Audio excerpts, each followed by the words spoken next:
সালামু আলাইকুম শিক্ষার্থীরা, শিশির একাডেমিতে সবাইকে স্বাগত। আজ আমরা নবম শ্রেণীর বিজ্ঞান অনুশীলন বইয়ের ৬ এবং ৭ নাম্বার পৃষ্ঠার কাজগুলোর সমাধান করব। চলো দেখা যাক। এখানে প্রথমে যে কাজটি দেওয়া আছে, তোমার ৫০ কেজি ভরের বন্ধু একটি ২৫০ কেজি ভরের মোটরসাইকেলে ২০ মিটার পার সেকেন্ড বেগে চালাচ্ছে। একটি মোটরসাইকেল ২০ মিটার পার সেকেন্ড বেগে চালাচ্ছে। তুমি কি ভরবেগ বের করতে পারবা?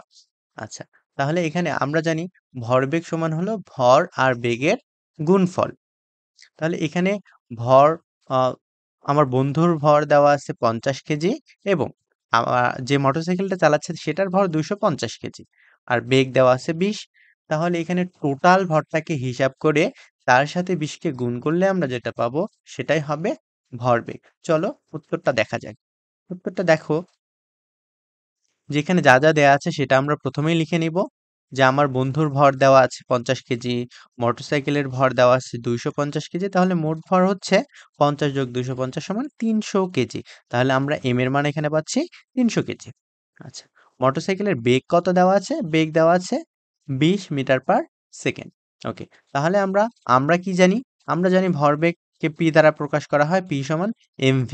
এখানে m হলো মোট ভর আর ভি হলো বেগ। তাহলে এমভি আমরা মানগুলো বসিয়ে দিলাম, ৩০০ গুণ ২০। ওকে, এবার আমাদের গুণ করার পালা। গুণটা আমরা কিভাবে করব? ক্যালকুলেটর যদি না থাকে তোমরা চাইলে মুখে মুখেও এই গুণটা করতে পারো। আমরা ৩ আর ২ কে গুণ করব। ৩ দুগুণে কত হয়? ৬। আমরা ৬ লিখলাম, পিছনে ৩টা শূন্য আছে, ১টা ২টা ৩টা শূন্য আমরা লাগিয়ে দিলাম। আর আমরা জানি ভরবেগের একক হলো KG metre per second. KG metre per second. Okay, তাহলে পরের পেজে যে কাজটা ছিল, চলো সেটা দেখা যাক। পরের পেজে কাজটা ছিল, তোমার বন্ধু ব্রেক করে ১০ সেকেন্ড এর মধ্যে মোটরসাইকেলটি পুরোপুরি থামিয়ে ফেললো। এক্ষেত্রে ভরবেগের পরিবর্তনের হার নির্ণয় করতে পারবে? এজন্য মোটরসাইকেলের উপরে কি পরিমাণ বল প্রয়োগ করতে হয়েছে তা কি জানা যাবে? অর্থাৎ তোমার বন্ধু যে এই মোটরসাইকেলটা চালাচ্ছিল সেটাকে সে এমনভাবে ব্রেক করলো যে ১০ সেকেন্ডের মধ্যে থেমে গেল। ১০ সেকেন্ডের মধ্যে থেমে গেল। তাহলে তোমাকে এখানে ভরবেগের পরিবর্তনের হার বের করতে হবে এবং প্রযুক্ত বল বের করতে হবে। চলো প্রশ্নটির সমাধান দেখা যাক। তো প্রথমেই আমরা যা, যা দেওয়া আছে সেগুলো লিখে নিব। এখানে দেখো আমাদের যা, যা দেওয়া আছে। দেওয়া আছে কি, কি আমাদের? ভর ৩০০ কেজি। আমরা তো প্রথমটা থেকে পেলামই ৩০০ কেজি। ৫০ কেজি যোগ ২৫০ কেজি সমান ৩০০ কেজি। এখানে আদিবেগ ২০ মিটার পার সেকেন্ড। কারণ মোটরসাইকেলটি ২০ মিটার পার সেকেন্ড বেগে কিন্তু চলছিল। তাহলে আদিবেগ ইউ সমান ২০ মিটার পার সেকেন্ড। ওকে। তো তারপরে আমরা শেষ বেগ কি নিব? যেহেতু মোটরসাইকেলটি ১০ সেকেন্ড পর থেমে গিয়েছিল, তাহলে শেষ বেগ অবশ্যই হবে 0। আর ১০ সেকেন্ড তো সময় দেওয়াই আছে, অর্থাৎ t সমান ১০ সেকেন্ড। ওকে। তারপর দেখো, আমরা জানি ভরবেগের পরিবর্তনের হার কি? ভরবেগের পরিবর্তনের হার এটাও তো এক ধরনের বল। ওকে। তো এই বল সমান হচ্ছে mv minus mu, mv minus mu divided by t। Okay, তাহলে এখানে আমরা যদি m কমন নিই, উভয় জায়গা থেকে m কমন নিই, তাহলে m কমন নিলে m into V minus U by T. Okay, এবার আমাদের মান বসানোর পালা। m এর মান, m ভর ৩০০ কেজি আমরা বসালাম। ওকে, তারপরে ভি এর মান 0, ইউ এর মান 20। ওকে, নিচে ১০, সময় ১০ সেকেন্ড। এই একটা শূন্য আর এই একটা শূন্য আমরা কেটে দিলাম। ওকে, এবার আমাদের এটা গুণ করার পালা।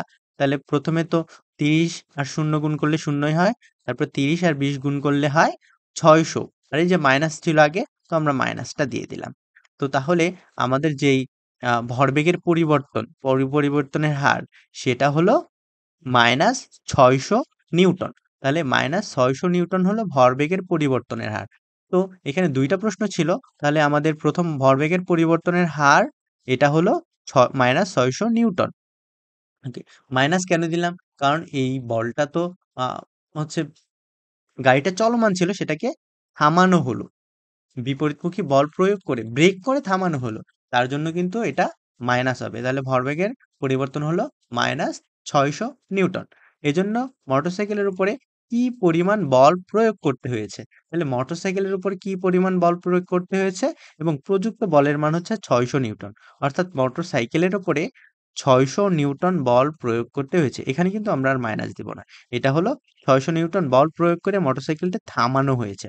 আর এই 600 নিউটন মাইনাস 600 নিউটনটা হলো ভরবেগের পরিবর্তনের হার।